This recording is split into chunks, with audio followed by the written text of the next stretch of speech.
You're listening to the best of Ruocco and Rothenberg on ESPNNewYork.com. You hear them every weekday beginning at noon, only on ESPN New York 98.7 FM. A 2-2 pitch and a swing and a ball popped up. This is going to be in play in foul territory for Sandoval, and the Giants have won the World Series again. Again, indeed, 3 times in 5 years. Dan Shulman with the call on ESPN Radio. Ruocco and Rothenberg with you on ESPN New York 98.7 FM. I see a call. I can't wait for us to get to this one call, Dave, because he brings up an amazing point, and you and I have to discuss what could have been the spoiling of one of the greatest World Series performances of all time. But first, let's hear from our man, Bill Daughtry. Thanks, Ryan. Game 7 thriller in Kansas City. Gregor Blanco's 2-out error in the ninth sent Alex Gordon to third base, but he never made it home. Series MVP Madison Bumgarner closed a 5-inning shutout save, giving the Giants a 3-2 win, their third title in 5 years. End of the World Series signals the beginning of baseball's free agent season and the conclusion of Alex Rodriguez's 1-year suspension. Phil Jackson says his team wasn't ready for Showtime. His team vowed allegiance to the system and their collective work in progress after a 104-80 trouncing by the Bulls in the season opener for both last night at the Garden. Knicks travel to Cleveland for tonight's homecoming and home opener for LeBron James and the Cavaliers. Coverage at 7:30 on ESPN New York 98.7 FM. Wasn't much better for Brooklyn and Boston. Celtics beat the Nets 121-105. Week 8 of the NFL kicks off tonight. 3-4 Saints visit the 3-4-1 Panthers. Now back to Ruocco and Rothenberg. Here's the 0-1. That's in the air to left center. That ball is down. And it gets passed to the wall. Gordon is going to dig for third. A mistake in the outfield. And he will hold there with 2 out, representing the tying run. So, that's the call from Joe Buck on Fox. Really good call, too. As Alex Gordon with 2 outs hits that sinking liner into center, and Blanco misplays it, slips, it rolls to the wall, and then Perez dropped it up against the wall. And a lot of people, Dave, have been wondering whether or not Alex Gordon could have scored. I know Bill Daughtry has been wondering that as well. Well, Bill has been heated all morning here that Alex Gordon wasn't running from the get-go, haven't you, Bill? Look, I don't know if he could have scored, but Ryan, you played this game on a high enough level to know. Plays in front of you, you keep your eyes on the ball and run as hard as you can for as long as you can. When he gets to second base, and that's when stuff really starts to happen and go south, he's got his head down. He's not looking at the play. He's not looking at his third base coach. I'm not saying Alex Gordon should have scored, but Alex Gordon should have rounded or been in a position to round third base, put some further heat on that Giant defense, which was having a hard time picking up a pretty slippery watermelon seed in left field. Not good base running by Alex Gordon. I'm sorry. Yeah, you know what? I agree with that part of it completely, Bill. You have to continue to put the pressure on because Perez out there is having a tough time with it, presumably because he knows the stakes right there.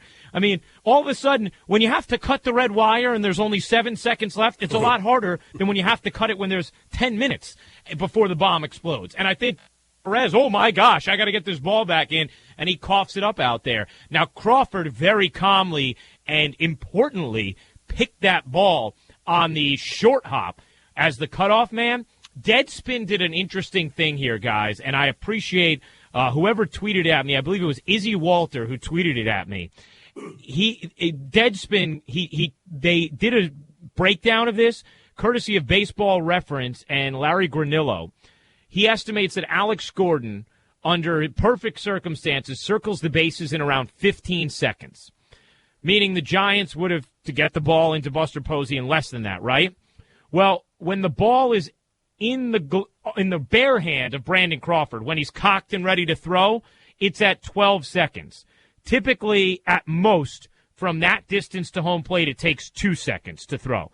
So in theory, Buster Posey, if Crawford makes an accurate throw, has the ball with a good second to spare, which is an eternity, in a play at the plate. He would have been out. Look, I'm not saying that he shouldn't have run the bases differently or picked his head up or just looked at the third base coach as he was coming around second, going to third. But if you would have sent him there, and that seems to be what America wants to have had happen, he would have been out. And you know what we'd be talking about now? How do you send that guy with Salvador Perez, who won the wild card game against the Oakland A's, up at bat? You have to give yourself, and you know what you'd be hearing? A wild pitch, a pass ball, a balk, anything that happens in that situation, and the run scores. I understand it's revisionist history. We look now and we say, man, you know what? He was so close. It was close. But if you would have sent them there, he would have been out, and we'd be having a completely different conversation today.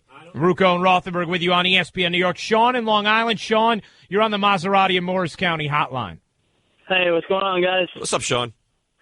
Nothing. I was thinking about watching last night and seeing what Bumgarner did and how amazing it was, and just the effort that he put forth and everything. But I was wondering what you guys thought about if, let's just say, Mo was on that team. Do you think that Bumgarner goes out in the ninth? That is such a great question. And this was the call I was excited about, Dave. What of course, because it puts the Yankees back into October. Well, no, but it's true. Yes. I was thinking the same thing on the plane. I was thinking, if I had Mo right now, would I go to him or would I stick with Bumgarner? I don't think you could go wrong there. See, I think Casilla or Romo, you make a big mistake. I think Mo, I think you're okay. I mean, we're talking about the greatest closer in the history of the game. I know. A guy that came through 99 out of 100 times in that spot. So I think that's a win-win. I do. I don't think you could have made the wrong decision if you were Bruce Bochy last night in that situation. It's interesting because Buster Posey also said that Bumgarner wasn't as sharp in that last inning as he had been. And if you watch that at bat against Perez, Bumgarner doesn't go to the slider at all because presumably he's worried about bouncing one and it's skipping by Posey. And why would he? Perez swings at everything up at his eyes anyhow every single time. Exactly. He just threw high heat. So undisciplined. He did not. I mean, he didn't swing at a strike in that at bat. No, and why would you throw him a strike if he's not going to? If he's going to swing at that junk? There was no reason to. I'm seeing a lot of people tweeting at us, Dave, with the hashtag #HistoryBum, trying to come up with performances that, not in baseball, but just in sports, that could match or surpass what Bumgarner did, not just last night, but in this World Series. The two I'm seeing most, Sir Andre 87 is one of the people who brought this up. Somebody else did as well. Dwayne Wade in the 06 NBA Finals, which I don't put on that level. You don't? I thought he was absolutely dominant in that NBA Finals. He was unbelievable in that finals, but he was also aided by some of the worst officiating I've ever seen in a championship. But that's not his fault. I mean, what he did was second to none in that NBA Finals. They were clearly the inferior team in 2006, and he willed his team to 4 straight wins over a team that was absolutely better. I would definitely put that up there. It is up there. It is up there. It's definitely up there. I agree with that, but I'm not putting it ahead of what I saw from Bumgarner. It's up there, no question, but I won't put it up there. I won't put it past. A lot of people have been bringing up Hakeem in the 95 NBA Finals, in which he averaged 32.8 points, 11.5 boards, and 5.5 blocks. Yeah, but they swept the Magic. That wasn't it wasn't as competitive. I wouldn't put that. The one that I'm getting he averaged 5 assists and 4 blocks. Oh, listen, I'm not taking anything away from Hakeem. He was one of the all-time legends, but they swept the series. I mean, I think it has to be one of those epic series. How about Hershiser in 88? Yeah, that you know what? Somebody just tweeted that one at us, and I think that one has to be right up there. Hershiser in 88. People are giving some individual games as well. Obviously, Walt Clyde's Game 7 has got to be up there. People bring up, A-Rod's postseason in 09. That's fair. That was an epic postseason. It was. No question about that. Ruocco and Rothenberg with you on ESPN New York 98.7 FM. Continue to send us those different historic performances with the hashtag #HistoryBum. And call us at 1-800-919-3776. We want to hear more from you after a great sports night. Plus, we will talk a little bit about the dreary performances our two basketball teams put forth. And also, perhaps we'll get to hear that great play by Joe P. Because, my gosh, Dave, was that a World Series saver on ESPN? Yeah, it was. New York. You're listening to the best of Ruocco and Rothenberg on ESPNNewYork.com. You hear them every weekday beginning at noon, only on ESPN New York 98.7 FM. Dave, we yes. have it. We have it, Dave. Do we have it? I don't even know what you're talking about. Oh, we have the play-by-play of Joe's double play. Oh, God. We have it, Dave. Here's one up the middle. Panik, what a play. Gets one. And safe at first. Unbelievable diving play by Joe Panik to take a hit away and almost get two. You know what? Here we go. Dave, I saw a tweet from Buster Olney last night when he talked about those memorable historic plays in World Series history. And I think he thought of Willie Mays' catch. There was one other, and then he said, I can't think of another right now above that. That was a game saver because at that moment, the Royals had the momentum after they tied it with the 2 in the second. And then they retire the Giants in the third. The Giants are already in the pen. You're wondering about Athel after he gets the leadoff guy on, and that ball's hit hard. I mean, and this is a guy, keep in mind, he's only played second base now for, a year and a half. He was a shortstop his entire life, and that is just, I know he's my guy, Dave, but that's a forever play right there. It was. As painful as it is for me to give Joe Panik credit, it was. It was a great play. Why is that painful for you? We're buddies. Well, I know, but you're so over the top. I feel like someone has to balance out the Joe Panik craze on the show. But I will give him credit. It was a huge play. It was, look, to get one on that play was a difference. To get two on that play was unbelievable. It was a momentum changer. They went from that, then they put in Bumgarner, then they got the run, and that was it. But it was the great play. You know what drives me crazy, by the way, Ryan? What's that? Guys diving head first into first base. I mean, I want to rip my hair out. I mean, since you're 5 years old, you're taught you don't get there faster if you do it. And you know what? Hosmer would have crossed the bag, and it wouldn't have been a double play if he wouldn't have dove. I mean, look.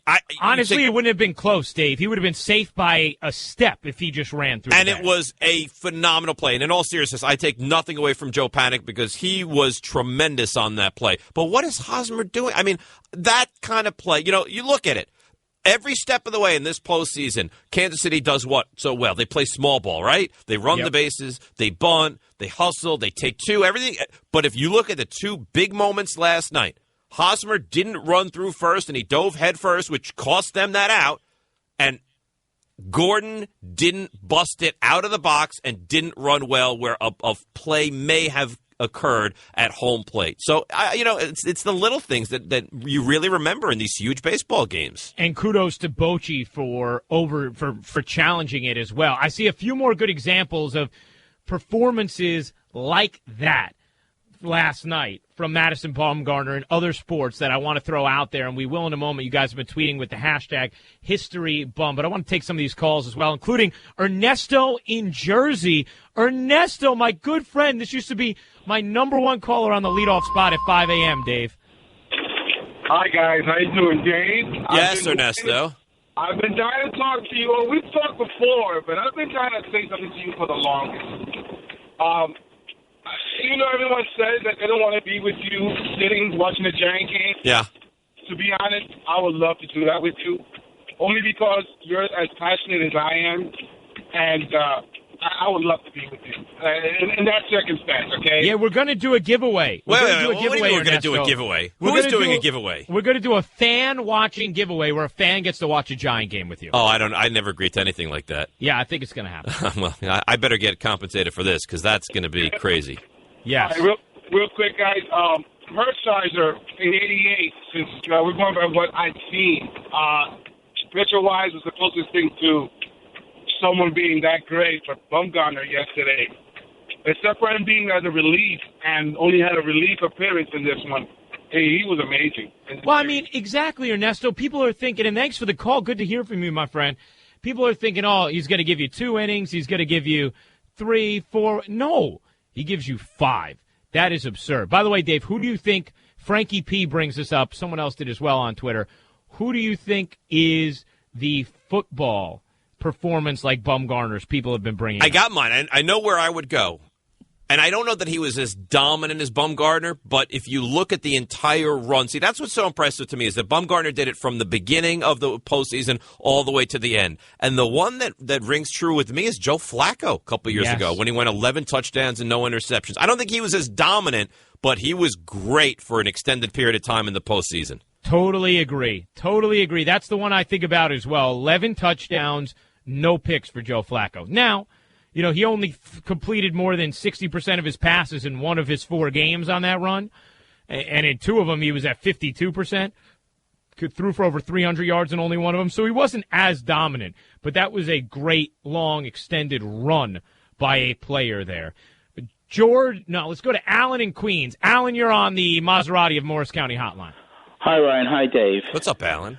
Most horrendous comparative rating is Shields, 311, Bumgarner, 511. What are we talking about? It was called the Elo Rater on the baseballreference.com. Well, what I would say about that, Alan, and thanks for the call, I don't know about the whole specifics about that actual rating system, but if you want to talk about the biggest inequity in this series, that was it, right, Dave? The difference between the two number one starters. You know what I like to use, Ryan? The Rothenberg Ruocco eye test, and in that eye test, it goes Bumgarner 10, Shields 1.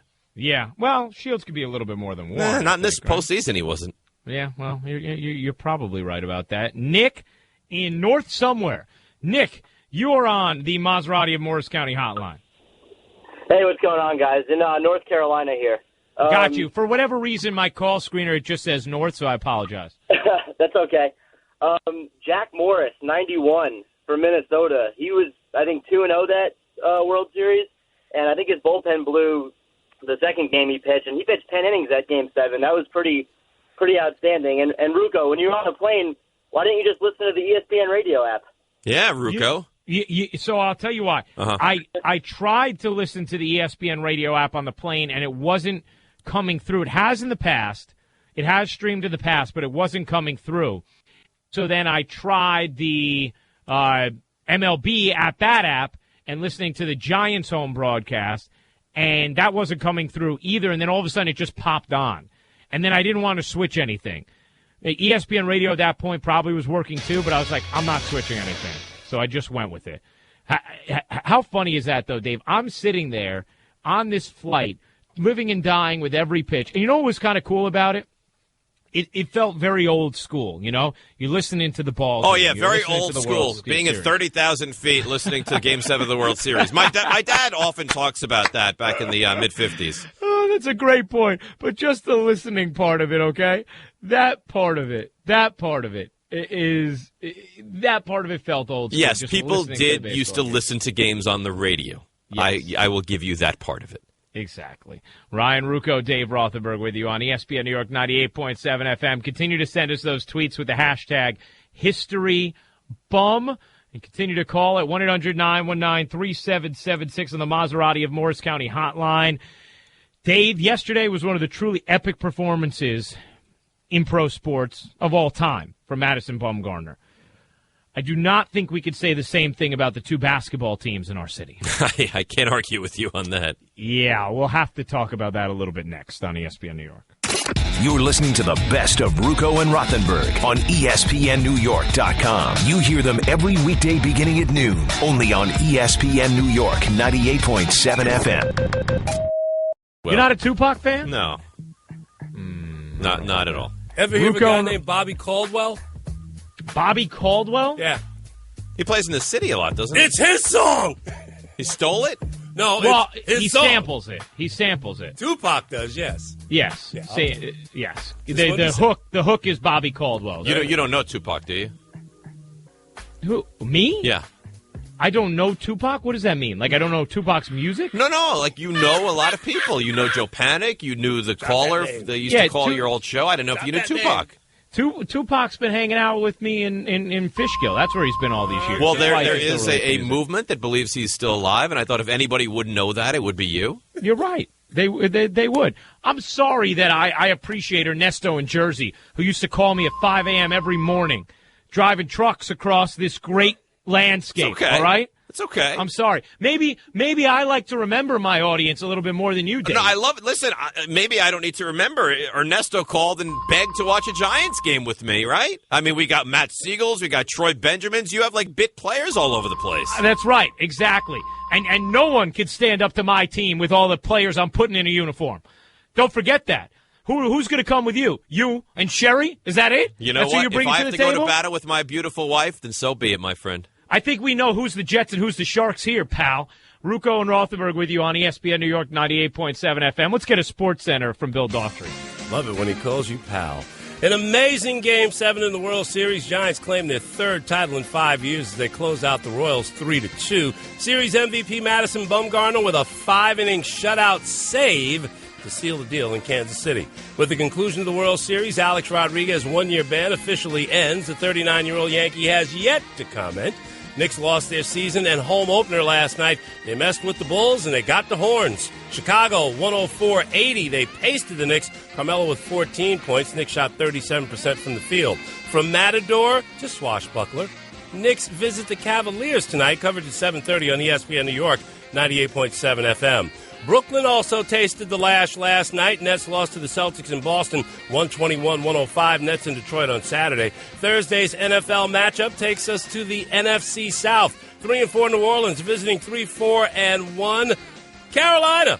Winner gets the division lead. No Rashard Jennings for the Giants on Monday night against Indy. Jennings still rehabbing that sprained knee. Now to Bobby Colwell's main man, along with Dave Rothenberg around Ruocco. Oh, nice. Bill Daughtry with us as well, always, on ESPN New York 98.7 FM. Dave, as great as that World Series game was, Yep. that's how bad, on the opposite end of things, the Knicks and Nets both looked last night. You're not kidding. The Knicks looked awful. And I got to be honest, I watched a lot more Knicks than I did Nets, but the Knicks were they were terrible. But what really frustrates me is something Derek Fisher said after the game about how it's going to take a lot for this team to win games, and it's going to take a while for this team to really hit their stride. You know, the weird thing about the Knicks, Ryan, is the big thing that everyone was so bothered by the last couple of years is Carmelo Anthony, 25 shots a game, 30 shots a game, too many shots. Now today, he takes 13, and everyone, well, why is Carmelo Anthony not shooting the basketball? The Knicks right now, and I think it's going to take a while, are a substandard, subpar basketball team. But you know what? They went up against, I don't know, one of the top two teams in the Eastern Conference last night, and they'll go up against one of the top two teams in the Eastern Conference tonight. So the schedule maker did them no favors to start out the 2014-15 season. Schedule is brutal to begin with. Now, Bill, you were at the Garden last night, am I right? Yes, I was. What'd you think? I thought it was a good start. I thought Fisher stayed with the second unit a little bit too long in the second quarter. And when you put Amari and Stat back into that game, well, Chicago knows now who they got to stop. It's on the table. They pretty much took care of it. Look, I saw some. There's no way to sugarcoat a 24-point loss, but in the realm of the triangle, there was some bad decisions and there were some shots that were missed. I'm not alarmed. It's like, okay, I thought that the Chicago Bulls would win last night. You would expect them to win with all the polish and with Derrick Rose being back, but Knicks were obviously disappointing, but you know what? When they say it's a work in progress, I don't have a problem with it. That's only one game. You know, Yeah. The Knicks are not 0-9 from the loss last night. They'll lose tonight also, odds are. They'll be 0-2. It's not the game against Chicago that frustrates you. It's when they lose to Charlotte that, you know, or teams that are at that level that's really frustrating. And I think that's going to be the big difference this year is some of those games that got away last year like that. I don't think that's going to happen this year. By the way, here was Iman Shumpert talking about the loss. You know, we gave up a shot to end the half. Coming back in here, we wanted to make a push third quarter, and we let them jump on us early. They got that separation, and we never recovered. But one thing we can't do, we just can't die like that. I thought our energy really died off, and that's embarrassing.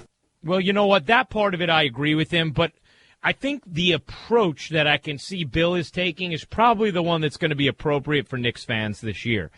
You can't look at this year and say, well, I am fully expecting the Knicks to get back to that 2-seed stat. No. You're going to be looking at it and evaluating it as a work in progress. And so you don't freak out when they have a loss like last night. Like if this is last year going into the season, they had that loss, it's like, what the heck happened? Well, last year they were coming off a 54-win season where the expectations were tremendous. Exactly. This year they're coming off a 37-win season where the expectations are 37 or maybe even possibly a little bit less. So I'm not freaked out about the loss last night. And you know I get overreactionary on everything, but I think this is a very slow work in progress, and I want to see them get better as the year goes on. Yeah, I think that's exactly the way you should be looking at it. By the way, the Nets defense looked even more porous than the Knicks defense did last night. And then the Knicks had the excuse, at least, of going up against a Bulls team that I think not only is going to be really, really good, but also is going to be on a mission this year. And I think they wanted to get right out of the bat and show that. Doug McDermott looks like he could be a real weapon for the Bulls offensively, too. He played very well last night for Chicago. The Nets going up against Boston, that defense was just, woo. Now, same thing, new coach, might take a while. I also think, Darren Williams looked healthy last night, and he'll get more and more aggressive as he learns just how healthy he is. But you worry about the lack of athleticism with this team, same thing as last year. And yesterday, it showed, and their defense was just horrendous. And that's the thing we've talked about, the Knicks having, bad defense. But you look at this, absolutely horrendous. And let me give you two stats that I think are very interesting. The Nets shot 49% from the floor and were +4 on the glass, Ryan, and lost by 16. That is amazing, isn't it? It's a big number to lose by. That's a huge number. They gave up 62 points in the paint, Dave. Which is huge. And, Boston shot 56% from the floor. It's ridiculous. It was a bad start.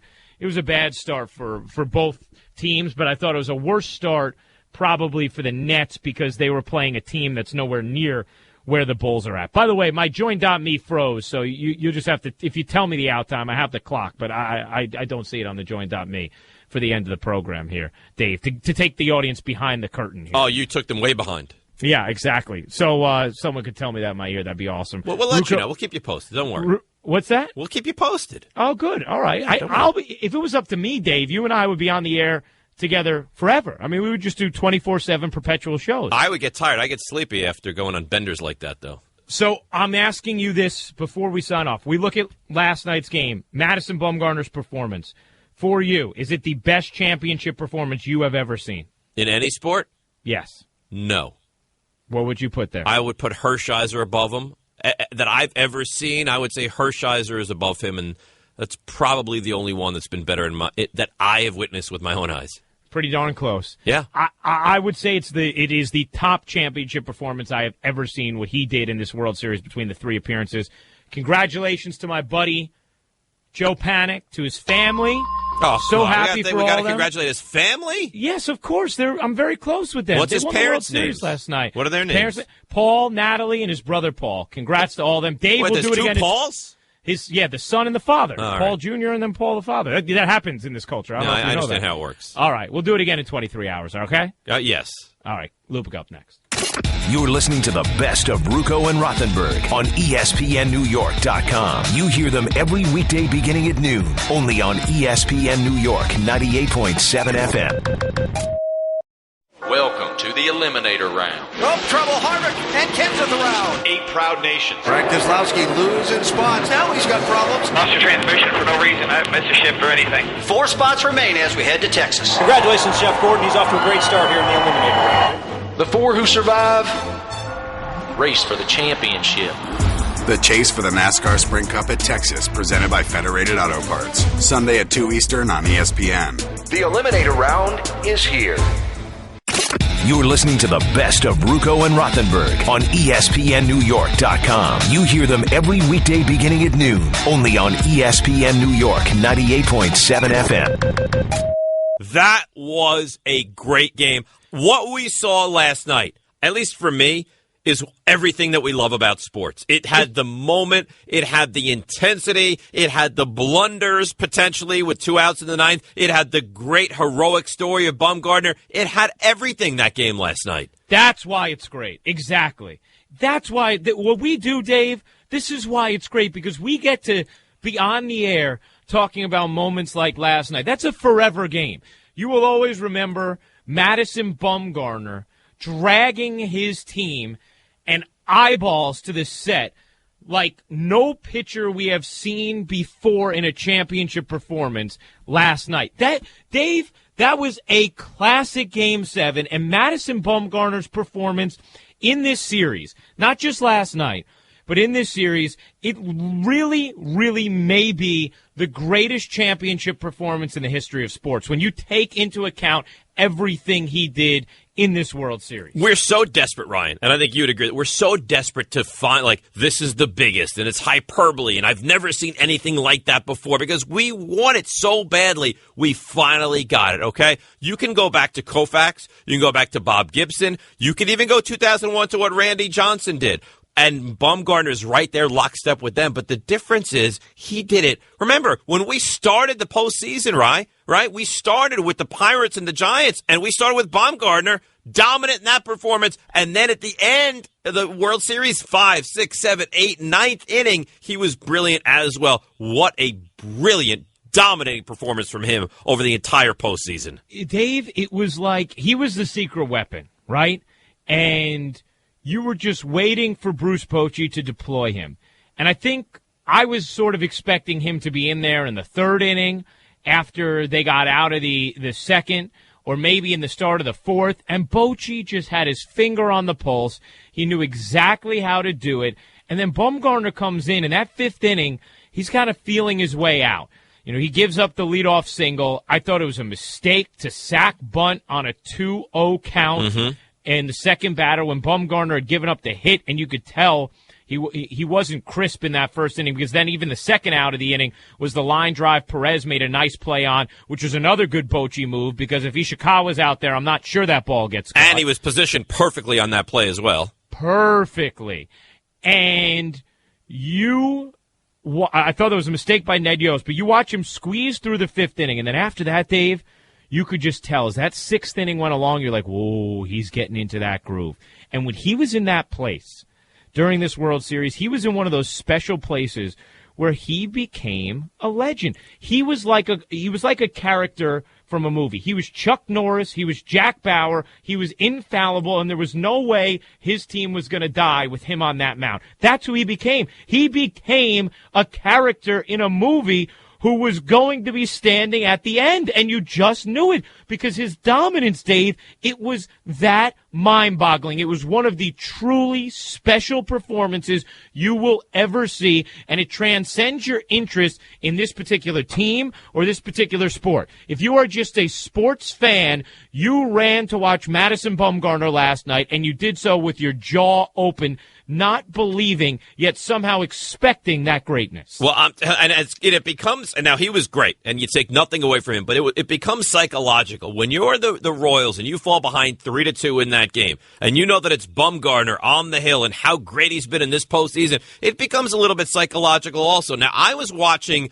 the Knicks, little bit of the Nets and the baseball. Those were my three last night. The Knicks and the Nets were done so early because they both got awful. Blown out. We'll get into that a little bit later as well. That my focus was completely drawn to the World Series, and he was so good. And honestly, I think there's so many times where all we want to do is, idolize and discuss the greatness of players, and sometimes it feels a little bit forced. He's 25. I don't even know that he's hit the prime of his career, and what we saw is, honestly, it's legendary. It's stuff out of movies what we saw from Bumgarner. He was brilliant in Game 1. He was brilliant in Game 5. He came on in Game 7. He pitched 5 shutout innings. He picks up the save. He's the MVP of the World Series. There were other plays that we certainly need to get into, but from what we saw from this guy from day one of the postseason all the way through the end, we could start to discuss it. Where does this rank as far as all-time heroic performances in the history of sport, right? Yeah, I think we should. You guys tweet at us, at Ryan Ruocco, at Rothenberg ESPN, with the hashtag, what should we make the hashtag? History Bum? History Bum. I like that, yes. History Bum. Tweet at us with the hashtag History Bum. You tell us what other championship performances come to mind that come close to Madison Bumgarner, who, by the way, described what this moment was like for him after the game was over. It don't get any better than this, Game 7 in the World Series. So it's what every kid that plays baseball dreams about. Just thankful for the opportunity, and it was awesome.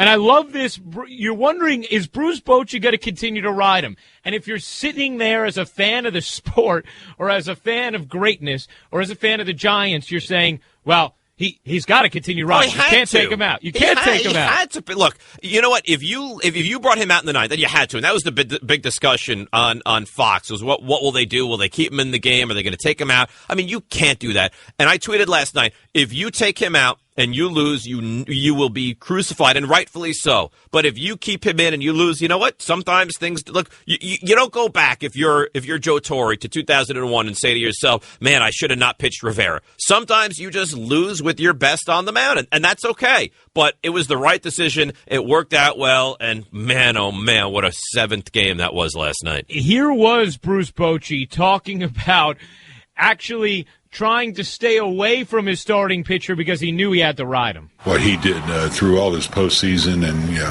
as you guys just mentioned, historic. And in fact, I was staying away from him every inning because I was hoping he wouldn't go. I'm starting to get a little tired because there's no way I would have taken him out unless he would have told me that. And we just got on this horse and rode it. I love that. He's trying to avoid him, Dave, because he doesn't want him to say he can't go anymore. Because he knows that's his key to the city right there. Absolutely. I think if he had to go another tooth, I think Bumgarner last night would have done whatever needed to be done. And I know you were on a plane traveling out to L.A. last night, so I don't know if you got to see all the little particulars of the game. And after the game, the Giants, I know this is their third in 5 years, but they acted like like it wasn't even the biggest moment of the world. Like they just acted as if, we've done this before. We're thrilled to have won it again, but okay. Like Bumgarner was so calm and so relaxed, and your boy Joe Panik was interviewed, and he was so calm and so relaxed. And the only one that really showed any emotion after the game was Jeremy Affeldt, who discussed what a great, huge moment this was. I would disagree with the emotion because I saw Hunter Pence and Michael Morse are going nuts on the field. I thought they were going nuts on the field afterwards. But I think that they have a lot of guys who just have that personality, Dave, where they know how to stay somewhat even keel, which probably relates to their success. Like Madison Bumgarner, if I'm that pitcher, if I'm dominating like that, I am beating my chest. The histrionics would be just absolutely offensive on the mound. You would have been out of your mind if that was you. Oh, my gosh. He wasn't like that at all. He was composed. He was relaxed. He was in control. Oh, it was really great. Can I describe the scene to you for me flying last night? Yeah, I'd like to. Yes, and by the way, I would love to hear this. So let's set the stage. So you get on the plane at what time? I got on the plane. Hold on one sec. Let me just also say this. Should we have people also chiming in on some of those championship performances? Absolutely. Dave? Go ahead. All right. So 1-800-919-3776 on the Maserati of Morris County hotline. Continue to tweet at us with the hashtag HistoryBum. We're getting some good examples of performances that you think are close to or maybe match Madison Bumgarner's, but it really might be the greatest championship performance, certainly that I've seen, maybe in the history of sports as well. It's not prisoner of the moment, as Dave was talking about. It really was that good. But so, Dave, I get on the plane. 6:15, okay? Mm-hmm. And I have, I fly Delta all the time. I love the airline, and they have the GoGo internet, right? Now, the GoGo internet does not support, is that a name drop for Delta? Delta, yeah. I mean, you threw it out there. Oh, my gosh. I love Delta, Dave. I really do. But so the name drop performance,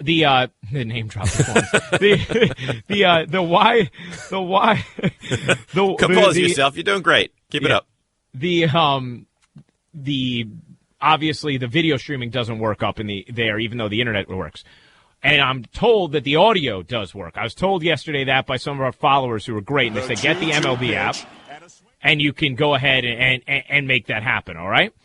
And so I am trying to get the audio to work then as it hits 8 o'clock, right? I'm trying. I'm getting all my text messages from my friends in that. So that works on the airplane? Yes. When you have the internet, I can't get texts from people who don't have iPhones, but you have the Wi-Fi, you get the iMessages. Okay. So at what point do people start to look at you as if something is wrong? So the audio's going in and out in the first inning, and I'm like, oh my gosh, I might actually get this. Then in the second inning, it comes on, and I get it the rest of the way. So I stopped watching 22 Jump Street, and I'm sitting there in my chair doing some prep for my Clippers-Lakers game, which I already think is weird because I have these, different Sharpies out and, manila boards and names of different athletic figures, and people are always like, what are you doing in your coloring book at 27 By the way, years just old? a tip for you there, Julius Randle's going to be out. Oh, my gosh, thank you. I know. Yeah, because I don't want you to call him as if he's in the game. He won't be I playing. know he's out. Okay. But so anyway, so then as the game moves on, I get really nervous during these games, Dave. And you've heard Lupica talk about before how I get nervous in 24 and I have to pee every commercial break, right? Uh-huh. So I am getting up to pee basically after every half inning that Bumgarner's on the mound then in these late innings. Now, Not who are you because sitting next? Please tell me you're sitting next to a pleasant person who's not getting frustrated. I'm on the aisle, and it's a 2-3-2, and I'm on the left side of the aisle. And I'm in the middle three, but I'm on the left. Okay. So, and there's no middle seat. So you have there's clean no one access right to, to get out. Gotcha. I can get out whenever I want, and I'm right near the bathroom.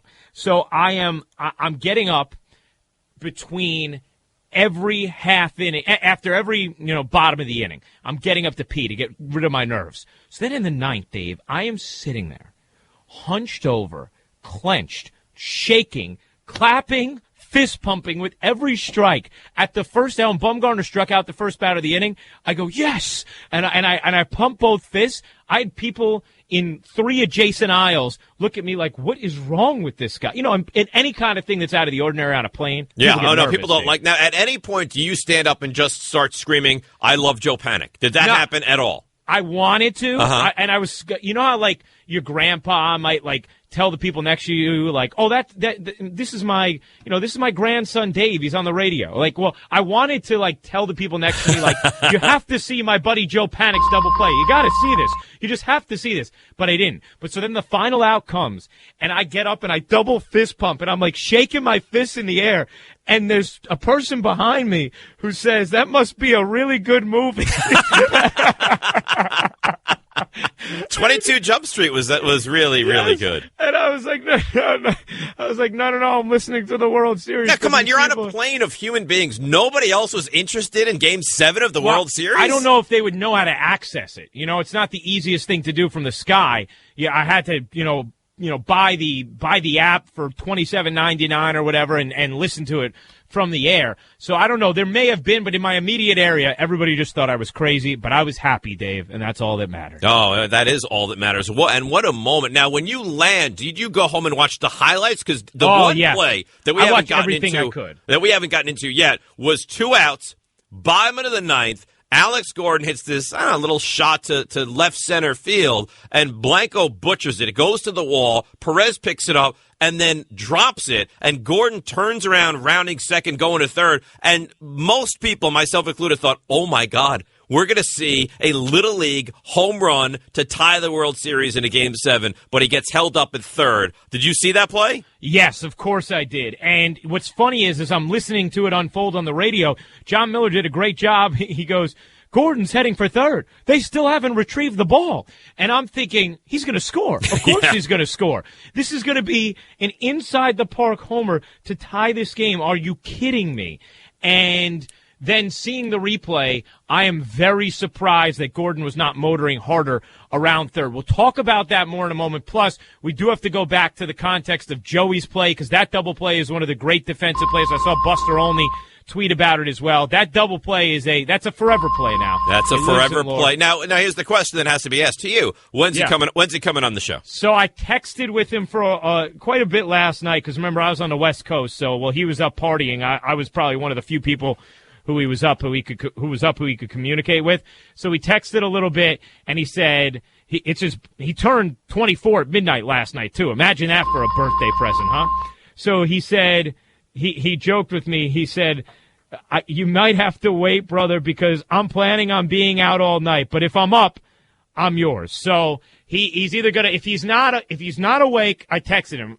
We decided if he's awake, he'll come on. If not, he'll come on tomorrow. Okay. All right. So we will have him by the close of business tomorrow. Yeah, unless they're flying, unless they're go. doing the parade at that time. But I don't think they will be. I think the parade's later because of the West Coast. You know what? If you can watch the game flying, he should be able to call in if he's mid-flight also. Remember when they used to have those air phones? Yeah, he could pass the phone around. We'll talk to Hunter Pence and Bruce Bochy, and we can have Bruce Bochy do a voiceover for the show. It'll be great. You're listening to the best of Ruocco and Rothenberg on ESPNNewYork.com. You hear them every weekday beginning at noon, only on ESPN New York 98.7 FM. Welcome to the Eliminator Round. Oh, trouble. Harvick and Kenseth around. 8 proud nations. Frank Keselowski losing spots. Now he's got problems. Lost your transmission for no reason. I haven't missed a shift or anything. 4 spots remain as we head to Texas. Congratulations, Jeff Gordon. He's off to a great start here in the Eliminator Round. The 4 who survive race for the championship. The chase for the NASCAR Sprint Cup at Texas, presented by Federated Auto Parts. Sunday at 2 Eastern on ESPN. The Eliminator Round is here.